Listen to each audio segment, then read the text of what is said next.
Hi Sagittarius, how are you doing? I hope everything is well with you. Sag, this is your another reading for April 2022, but this time we will be doing the Opportunity Challenge advice spread for you. So let's get straight to the messages, but just bringing to your attention, this is still a general reading that can apply to any area of your life. So you know your situation best, take the messages as they feel relevant for you.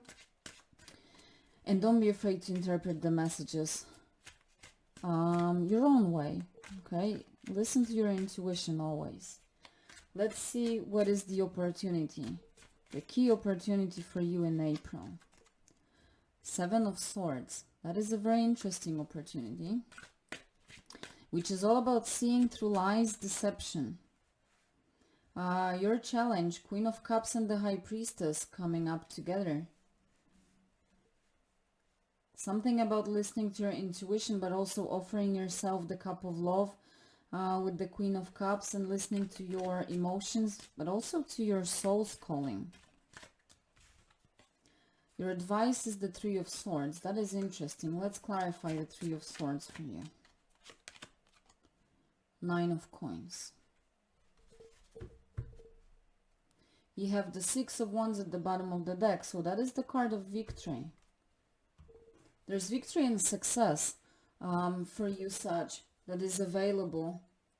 But you need to reach for that victory, okay? It takes action, it takes time, patience, persistence, but it does take also tangible effort, okay, to get there. So let's review the cards and we'll see how this victory and success blends with those messages. Your opportunity is the Seven of Swords, and I said you have the opportunity to see through lies and deception.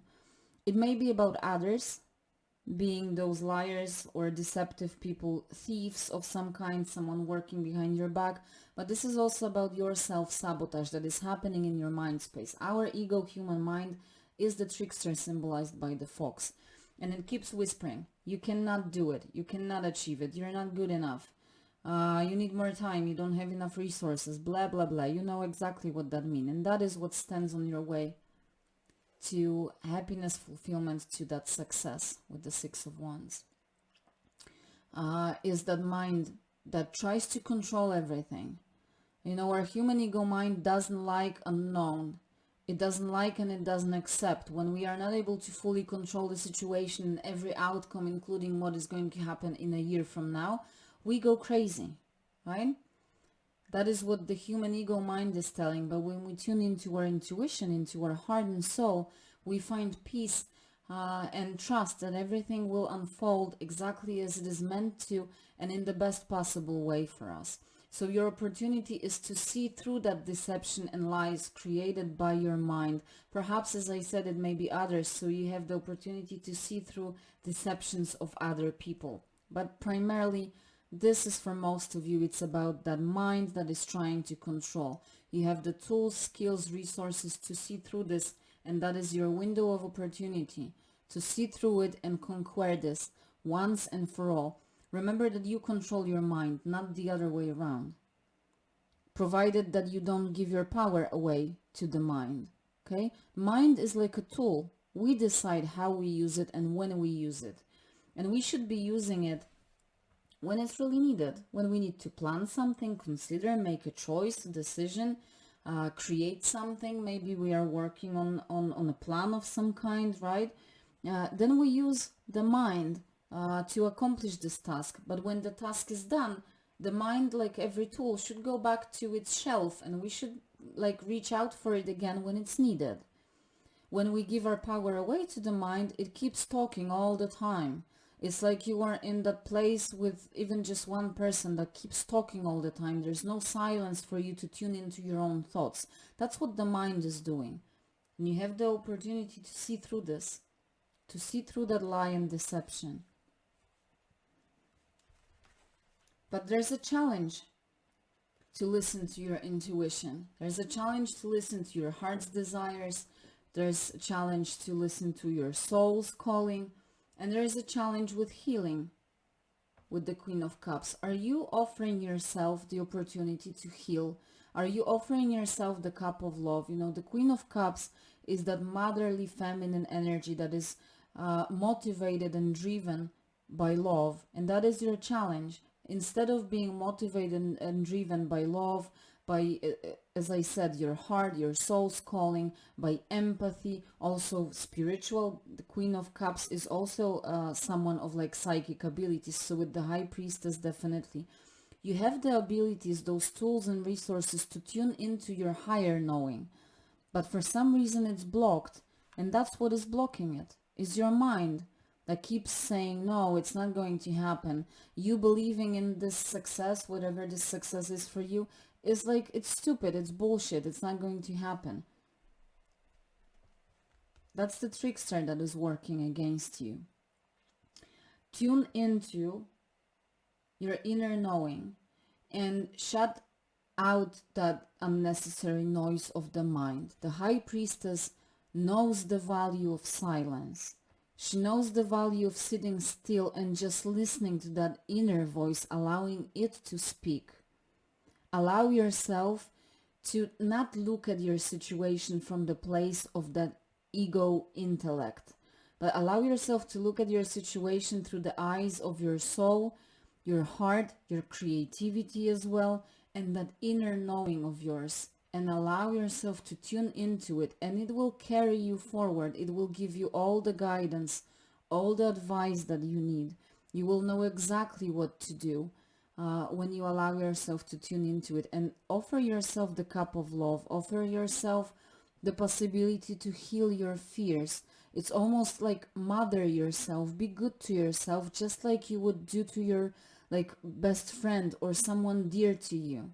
What would you tell to a person that you care for who would keep telling you, I'm not good enough, I cannot achieve that success because I'm just lousy, I don't have enough skills, resources, talents?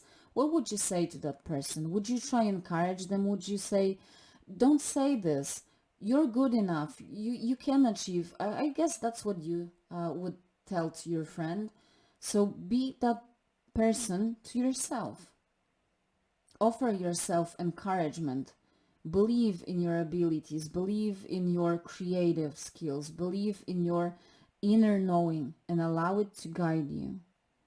You do have psychic abilities. I mean, all of us have if we tune into our intuition, but it's clearly showing up like very strongly, but it's in your challenge because you're not looking, like even when you look at this guy, his back is turned to them. He's not looking at them because your human ego mind is taking your attention away from what is deep inside. You're only looking externally, but you're not looking within. Now, very interestingly, you have the Three of Swords as your advice, but clarified with the Nine of Coins. You know what that tells me is this may be caused by previous, I don't like the word failures, but perhaps this is caused by previous mishappenings, failures, something that didn't go as you planned or as you desired. And you just got discouraged. You keep those memories of the past, and they are so stuck in your head that you don't believe that this time things can be different.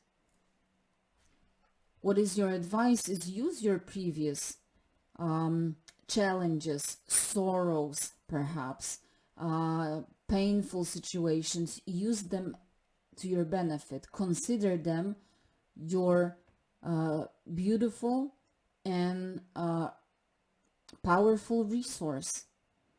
Your previous experiences gave you lessons that you were meant to go through. So instead of looking at them as bad things, consider them beautiful and powerful resources that you can use to better your situation right now. These are, the experiences that you've gone through. So now you can put them into practice and you can avoid similar mistakes, for example, or mishappenings, right? Your previous experiences, including the painful ones, are your powerful resource. Put that resource into work. See the good side of those experiences, the value that it brought to your life. Now you can use them to create an independent wealth for yourself of whatever kind. It doesn't have to be money. Okay? And when you look at this card, in the center of that heart, there's like a moth or a butterfly, whatever that is. It's a symbol of transformation. Okay? Your previous experiences happened to help you transform. Now you transform them into powerful resources. Instead of looking at them and dwelling in them and seeking discouragement, it's like you're bathing yourself in those past experiences in sorrow. Instead, transform them so that they work for your benefit. That's how you will get to this success that is awaiting you and that is meant for you. Okay? I hope that makes sense, but it's a powerful reading. Let's see, what do we have for you when it comes to positive affirmations. See, transformation, another butterfly for you. I'm sorry, and very interesting, it's the throat chakra, and my throat just immediately got super dry. You may have issues with expressing yourself. Listen what this card says. I speak up for myself. I speak my truth. I express myself clearly. I vocalize my gratitude. I communicate with love, calmness, and clarity. That's the Queen of Cups. My voice matters. Yes, it does. And your voice deserves to be heard. You know the way. Go into the sacred space you created. That is the High Priestess. Go into the sacred space you created to take respite from chaos, to gain clarity, healing, and inspiration. Absolutely. That is exactly what I said. Go into that sacred space, to that silent space, to take respite from chaos. This is chaos. Go into that sacred space, and that's where you will gain clarity, healing. It just said allow yourself healing. That summarizes this so beautiful. And inspiration. You know the way. Listen to your inner compass. Please take care of yourself, and I will see you soon. Bye.